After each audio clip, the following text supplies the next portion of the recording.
कक्षा 12वीं English medium, subject general Hindi, पाठ का नाम रहीमन बिलास। रहीम जी के बारे में थोड़ा सा देखेंगे, फिर उनके जो दोहे हैं उनके ऊपर अपन प्रकाश डालेंगे। रहीम का जन्म लाहौर, वर्तमान में पाकिस्तान में सन 1556 ईस्वी में हुआ। इनके पिता की जल्दी मृत्यु हो गई। इनका पालन पोषण सम्राट अकबर की देखरेख में हुआ। रहीमन जी का जो पालन पोषण है सम्राट अकबर की देखरेख में हुआ। 1576 में गुजरात विजय के बाद गुजरात की सूबेदारी इनको प्रदान की गई। 1579 में इन्हें मीर अर्ज का पद दिया गया और 1583 ईस्वी में इन्होंने गुजरात के उपद्रव का दमन किया। तब सम्राट अकबर ने प्रसन्न होकर खाना की उपाधि प्रदान की। रहीम जी को अकबर ने कौन सी खाना की उपाधि से नवाजा गया और इन 1626 में इनका निधन हो गया। 1589 में इन्हें वकील की उपाधि भी मिली थी, पदवी मिली थी, वकील। इन्होंने अपने जीवन रहीम सम्राट अकबर के नवरत्नों में से एक थे। ये अरबी, तुर्की, फारसी, संस्कृत और हिंदी के अच्छे ज्ञाता माने जाते थे। वे कलम के साथ साथ तलवार के भी धनी थे। वे कवि, योद्धा और दानवीर भी थे। उनका व्यक्तित्व काव्य में उदारता, सच्चरित्रता, सहजता, विनम्रता के गुण थे। इन्होंने अपनी रचनाओं में दोहावली, नगर शोभा, बरवई नायिका भेद और श्रृंगार सुरण की रचनाएं की हैं। इनकी भाषा शैली अरबी, फारसी के विद्वान होते हुए भी ब्रज और अवधी की काव्य की रचना की। अवधी भाषा में लिखा गया है बरवई नायिका भेद उनका सर्वोत्तम ग्रंथ है। उन्होंने दोहा, सोरठा शैली को अपनाया है। इनकी नीति पर लिखे दोहे बहुत प्रसिद्ध हुए हैं। ये मुसलमान होते हुए भी, देखिए मुसलमान होते हुए भी इन्होंने भगवान कृष्ण के बारे में बहुत सी चीज़ें लिखी हैं और ब्रज और अवधी भाषा में काव्य रचना करने के कारण इन्हें हिंदी साहित्य में इन्हें सम्मान की दृष्टि से देखा जाता है। अब अपन देखते हैं कि रहीम जी ने जो दोहे लिखे हुए हैं उन दोहों के बारे में देखते हैं। एक अब कोविड-19 चल रहा है और उसमें महामारी बहुत आ गई है। इस दोहे के अंतर्गत वही चीज़ बतलाई गई है कि अपने को अपने शरीर को स्वस्थ अपन कैसे रख सकते हैं। प्रकृति अपना साथ देती है, ईश्वर अपना साथ देता है। अपन अपने को काबू में नहीं रख करके बाजार में घूमने चले जाते हैं, इधर उधर चले जाते हैं, हाथ नहीं धोते। तो इस दोहे से अपने को ये शिक्षा मिलती है कि अपने को स्वस्थ रहने के लिए क्या करना चाहिए। दोहा लिखा हुआ है, रहीमन बहु भेषज करत व्याधि न छाणत साथ खग मृग बसत आरोग्य बन हरि अनाथ के नाथ। फिर से सुन लीजिए, रहीमन बहु भेषज करत व्याधि न छाणत साथ खग मृग बसत आरोग्य बन हरि अनाथ के नाथ। यहाँ बहु माने विभिन्न प्रकार की, भेजस माने औषधि या दवाई, व्याधि रोग, खग माने पक्षी, मृग माने हिरण, बसत माने रहते हैं, आरोग्य माने निरोग, हरि माने ईश्वर, नाथ माने स्वामी। प्रस्तुत दोहा कवि रहीम द्वारा रचित रहीमन बिलास से लिया गया है। इस दोहे में रहीम ने प्राकृतिक वातावरण में रहने के महत्व को बताते हुए कहा है। रहीम जी कहते हैं कि व्यवहारिक पक्ष में प्रकाश डालते हुए कहते हैं कि मनुष्य अनेक प्रकार की दवाइयों का प्रयोग स्वस्थ रहने के लिए करता है। मनुष्य जब बीमार हो जाता है तो कई प्रकार की बीमारियां और कई प्रकार की दवाइयां खाता है स्वस्थ रहने के लिए, फिर भी वह अस्वस्थ ही रहता है, रोग साथ नहीं छोड़ते। एक कहावत है, रोग क्या है, ये शरीर में ये रोगों का मंदिर है। ये शरीर क्या है, रोगों का मंदिर है। यदि इस शरीर में रोग नहीं होंगे तो फिर इसकी पूछ परख नहीं होगी। रोग साथ नहीं छोड़ते। पक्षी, हिरण आदि पशु पक्षी वन में रहते हैं, वे सदा निरोग रहते हैं। क्या कारण है इसका? जितने पक्षी रहते हैं, कोई डॉक्टर के पास गया? मैंने तो नहीं सुना भैया कि आज तक कोई पशु या पक्षी डॉक्टर के पास स्वयं गया हो कि भैया मेरे को छींक आ रही है, मेरे को खांसी चल रही है, या मेरे को बुखार चढ़ा हुआ है। मनुष्य पशु को देख करके यदि उसके एक्सीडेंट में पैर की हड्डी टूट जाती है या दुर्घटनाग्रस्त हो जाता है या फोड़ा फुंसी हो जाती है तो डॉक्टर के पास मनुष्य ले जाता है। और किन पशुओं को ले जाता है? जो शहरों में रहते हैं उनको। जो जंगलों में पशु पक्षी रहते हैं वो कभी डॉक्टर के पास नहीं गए हैं, उनकी काया हमेशा निरोगी रहती है।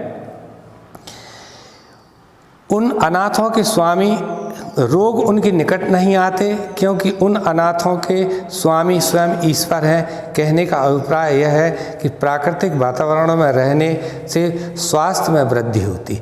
हम जितने प्रकृति के नज़दीक रहेंगे, जंगलों में रहेंगे, वनों में रहेंगे, नदी किनारे रहेंगे, प्रकृति से स्नेह करेंगे, प्रकृति के साथ रहेंगे, सवेरे की शुद्ध वायु ग्रहण करेंगे, बीमारी आपके पास कभी नहीं आएगी। और आप हमेशा पंखे में, कूलर में, फ्रिज की रखी हुई मिठाई खा रहे हैं, फल खा रहे हैं, बासा खाना खा रहे हैं और कुसंगति में पड़े हुए हैं तो आपको रोग तो लगेंगे ही। इसलिए हमेशा अपने को प्रकृति के साथ रहना है और प्राकृतिक वातावरण में रहने से स्वास्थ्य में वृद्धि होती है। अतः मनुष्य को स्वस्थ रहने के लिए प्राकृतिक वातावरण में रहना चाहिए। कवि ने मनुष्य को स्वस्थ रहने के लिए प्राकृतिक वातावरण में रहने की परामर्श दिया। कवि कह रहे हैं कि मनुष्य यदि प्राकृतिक वातावरण में रहेगा, जंगलों में रहेगा, पेड़ पौधों के आसपास रहेगा, अपने घर के आसपास पेड़ पौधे लगाएगा, उसको शुद्ध वायु मिलेगी। पेड़ जो होता है वो अपने को प्राण वायु प्रदान करता है और हम जो वायु छोड़ते हैं उस वायु से पेड़ पौधे जीवित होते हैं। इस तरह रहीमन जी ने कहा है कि प्राकृतिक वातावरण में रहने की सलाह दी गई है। रहीमन जी ने अवधी भाषा का प्रयोग किया है। इसमें बहु, भेजस, व्याधि, खग, मृग, हरि आदि तत्सम शब्दों का प्रयोग किया है। रहीमन जी ने दोहा, छंद का प्रयोग किया है, दृष्टांत अलंकार का प्रयोग किया गया है। अब इस दोहे से संबंधित कुछ प्रश्न बनते हैं अपने पास में। इन प्रश्नों में पहला है, इस दोहे में कवि ने क्या संदेश दिया है? कवि ने कहा है कि प्राकृतिक वातावरण में रहने का संदेश दिया है क्योंकि ऐसा करने से स्वास्थ्य में वृद्धि होती है। अतः मनुष्य को स्वस्थ रहने के लिए प्रकृति के निकट रहना चाहिए। एक प्रश्न कह रहा है छोटा सा, ये परीक्षा में आते हैं भैया प्रश्न, छोटे छोटे से प्रश्न आते हैं। मैंने छांट के लाया हूँ कि इस समय 2021 में कौन से प्रश्न आपके आना चाहिए। पशु पक्षी बीमार क्यों नहीं होते? पशु पक्षी बीमार इसलिए नहीं पड़ते कि वे प्राकृतिक वातावरण में रहते हैं, इससे वे सदा निरोग रहते हैं। कभी आपने देखा है कि मोर किसी डॉक्टर के पास गया हो, कभी चिड़िया गई हो, कभी गिलहरी गया हो, कभी सांप गया हो किसी डॉक्टर के पास में? कभी नहीं जाते। ये अपने आप में प्रकृति के साथ रहते हैं, इसलिए इनकी काया निरोगी रहती है। एक प्रश्न कह रहा है ये, मनुष्य इतनी दवाइयों के सेवन के बाद भी रोगी क्यों बना रहता है? साधारण सी बात है, मनुष्य को जब कोई तकलीफ होती है तो वो डॉक्टर के पास जाता है। डॉक्टर यदि उसको सही ढंग से सलाह देता है और उसके डॉक्टर के चेहरे के ऊपर मुस्कुराहट रहती है, आपको मुस्कुराने का प्रयत्न कराता है, वो डॉक्टर कहता है आपको कोई बीमारी नहीं है। मरीज कहता है जब मेरे को कोई बीमारी नहीं है तो फिर मैं काहे के लिए आया? पर डॉक्टर कहता है नहीं, अब आप आ गए हो, आपने 300 रुपये फीस दी है तो आप 3 प्रकार की गोलियां ले जाओ। आपकी जो बीमारी है, बीमारी तो नहीं है, मैंने सब चेक कर लिया। उसने गले में आला लगाया, सांस फूली, जीभ आओ, आँख में टार्च मारी, इस दुनिया भर की चीज़ें की, परंतु बीमारी तो उसको थी। पर मरीज से डॉक्टर कह रहा है कि आपको किसी प्रकार की बीमारी नहीं है, मरीज की आधी बीमारी दूर हो जाती है। वो 3 प्रकार की गोलियां देता है। एक सफ़ेद गोली देता है, इसको सवेरे खाइए, एक हल्की पीली सी रहती है उसको दोपहर में खाइए, एक मठमैली रहती है इसको रात को खा करके सो जाइए। मरीज 3 प्रकार की दवाइयाँ खाता है, इन गोलियों से उसकी बीमारी दूर होती है। पर यहाँ रहीमन जी कहते हैं दवा लेने की ज़रूरत नहीं है, अपने को प्राकृतिक वातावरण में रहना। हम जितने वृक्ष काट रहे हैं उससे यदि हम दूने वृक्ष लगाएं तो प्रकृति हमारा साथ देगी, वातावरण हमारा शुद्ध होगा।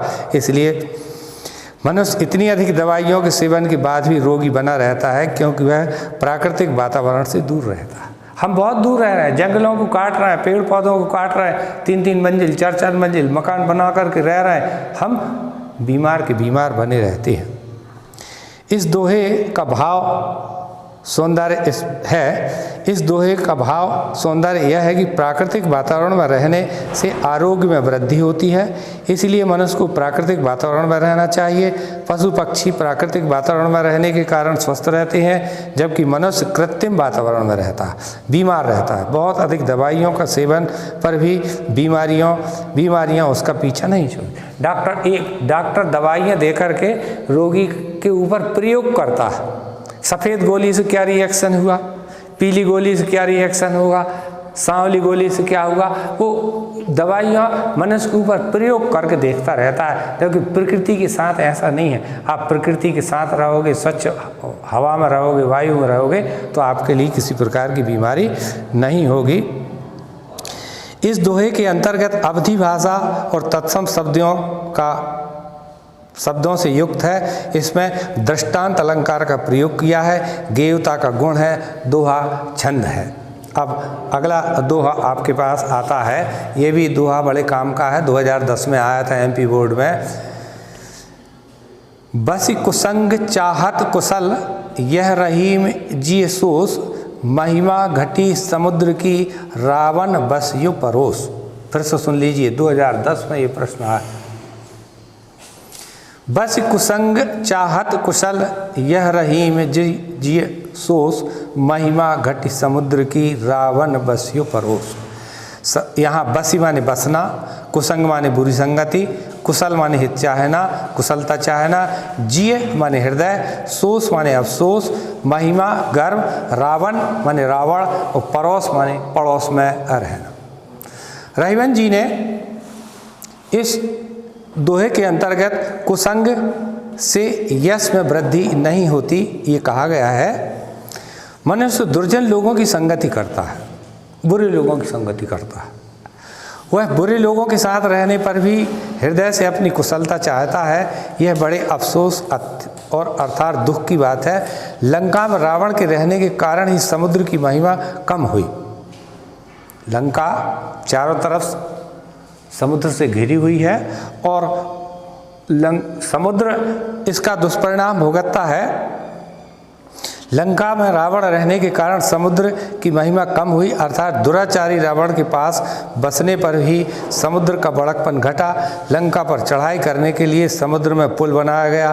कहने का भाव यह है कि कुसंग से यश में वृद्धि नहीं होती, अपितु यश कम होता। अतः कुसंगति से बचना चाहिए। इस दोहे के अंतर्गत छंद और अवधि भाषा का प्रयोग किया गया है, दृष्टांत अलंकार का प्रयोग किया गया है, नीति रीति की बात को अत्यंत सहजता से व्यक्त किया गया है। प्रस्तुत दोहे के अंतर्गत कुसंगति के प्रभाव का वर्णन किया गया है। कुसंग के प्रभाव से यश में वृद्धि नहीं होती। रावण के पड़ोस में बसने का दंड किसे भोगना पड़ा, ये प्रश्न है। उत्तर है इसका, रावण के पड़ोस में बसने का दंड समुद्र को भोगना पड़ा था। श्री राम ने लंका पर आक्रमण के लिए समुद्र में पुल बनवाया। कवि ने किससे बचने का परामर्श दिया, कवि ने कुसंगति से बचने का परामर्श दिया गया। प्रस्तुत दोहे के अंतर्गत भाव सौंदर्य है। इसके अंतर्गत मनुष्य को कुसंगति से बचना चाहिए, क्योंकि कुसंग में रहने से व्यक्ति के यश में कमी आती है। बुरे लोगों के साथ रहने वाले का कल्याण नहीं हो सकता। रावण के पड़ोस में रहने से समुद्र को दंड भुगतना पड़ता है। यहाँ रहीवन जी के आधार पर मैं बता रहा हूँ। जैसे मान लीजिए 4-5 मित्र हैं और एक मित्र उसमें ऐसे नहीं चाहता कि मैं इन लोगों के साथ रहूं, पर वो चारों मित्र उस 5वें साथी को साथ ले जाते हैं और उसको ज़बरदस्ती बुरी संगत में पटक देते हैं, और उस बुरी संगत में आने के बाद वो कुछ दिन के बाद वो बुरी लत में पड़ जाता है।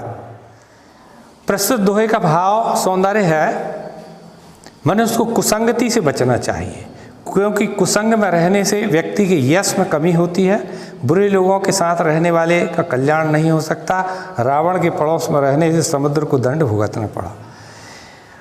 कवि ने कुसंगति के प्रभाव का वर्णन किया है। दृष्टांत अलंकार है। नीति रीति की बात को अत्यंत सहज ढंग से व्यक्त किया गया है। गेयता का गुण है। अवधि भाषा का प्रयोग किया गया है।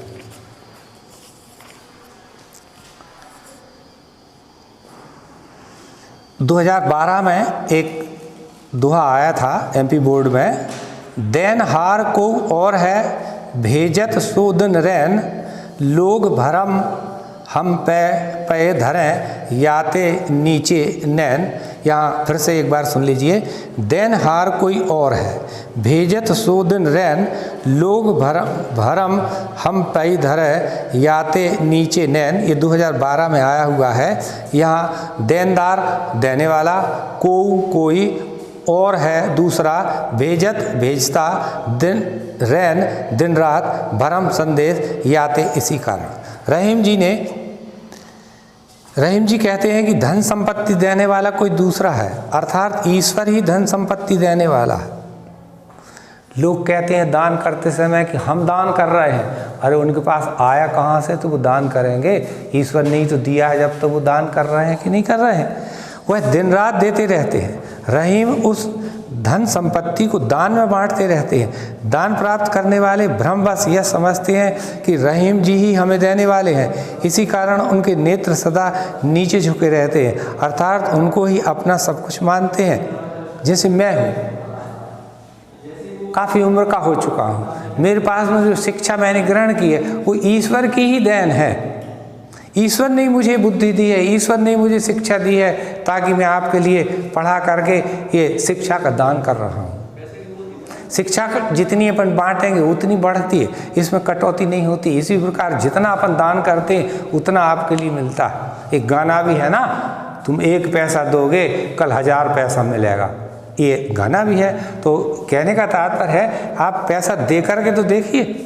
एक उदाहरण मैं आपको छोटा सा दे रहा हूँ। इस समय अपने खेतों में, अपने घरों में कुएं हैं। उस कुएं का लेवल, वाटर लेवल इस समय बहुत बढ़ गया। आप उसमें मोटर डाल दीजिए और उसका दिन रात पानी निकालिए, 24 घंटे निकालिए, कुएं का पानी नीचे चला जाएगा। अब 4 घंटे के लिए छोड़ दीजिए, कुएं का लेवल जैसे का तैसा हो जाएगा। इसी प्रकार मनुष्य अपनी जेब में यदि 10 रुपये है और वो 10 ही दान कर देता है, मैं दावे के साथ कहता हूँ शाम को उसके जेब में 100 रुपये आ जाएंगे। पर दान करना अच्छी बात है और अच्छे विचारों से दान करना, ऐसा नहीं है किसी को भी दान कर दिया। ऐसे आदमी को दान करना है जिसको पैसों की आवश्यकता है। कुएं का उदाहरण देखिए, आप गुलाब के फूल का उदाहरण देखिए। फूल में खुशबू रहती है, अपन तोड़ लेते हैं, उसकी कलम कर देते हैं, उसकी एक डाल काटने पे उसमें 3 डाल नहीं निकलती, 3 प्रकार के 3 फूल निकले आते हैं। इसी प्रकार सागौन के वृक्ष को काट दीजिए, एक डाल काटेंगे उसमें 4 शाखाएं निकलती। तो जितना अपन दान करते जाएंगे उतना अपने पास में ज़्यादा से ज़्यादा धन आता रहता है। मेरा भी यही सिद्धांत है कि जितना, चाहे आपके पास में शिक्षा हो, चाहे आपके पास में वस्त्र हो, चाहे आपके पास में धन हो, ज़्यादा से ज़्यादा दान करते रहना चाहिए। दान प्राप्त करने वाले भ्रमवश यह समझते हैं कि रहीम जी हमें दान देने वाले हैं, इसी कारण उनके नेत्र सदा नीचे झुके रहते हैं, अर्थात उनको अपना सब कुछ मानते हैं। कवि ने अपनी आंखें झुके रहने का कारण स्पष्ट किया है, वह ईश्वर को ही देने वाला मानता है। रहीम जी खुद नहीं देते हैं, रहीम जी कहते हैं कि ईश्वर देने वाला, मैं देने वाला नहीं हूँ। अब एक स्पष्ट बात है, अपन खेती किसानी करने वाले कृषक हैं, जमीन में अपन 1 दाना बोते हैं और उसमें अपन 1000 दाना प्राप्त करते। अभी मैं नर्मदा स्नान करने के लिए नर्मदा गया, रेवा बनखेड़ी, मैंने देखा धान ऐसी हरी कच्च है, उसमें से ऐसे अंकुर निकल रहे हैं, ऐसी खुशबू आ रही है, मन मस्त हो गया, खिल गया। कहावत है कि आप 1 दाना डालिए और आपको प्रकृति 1000 दाने आपको प्रदान करती है। तो आप पैसे खर्च करते, दान करके देखिए। तो रहीम उस धन संपत्ति को दान में बांटते रहते हैं। दान प्राप्त करने वाले भ्रमवश यह समझते हैं कि रहीम जी ही हमें दान देने वाले हैं। रहीम जी ने दोहा, छंद है, अवधि भाषा है, नीचे नैन में अनुप्रास अलंकार है, दोहा में गेयता का गुण विद्वान है। रहीम जी कह रहे हैं कि देनहार कोई और है के द्वारा किसकी ओर संकेत है।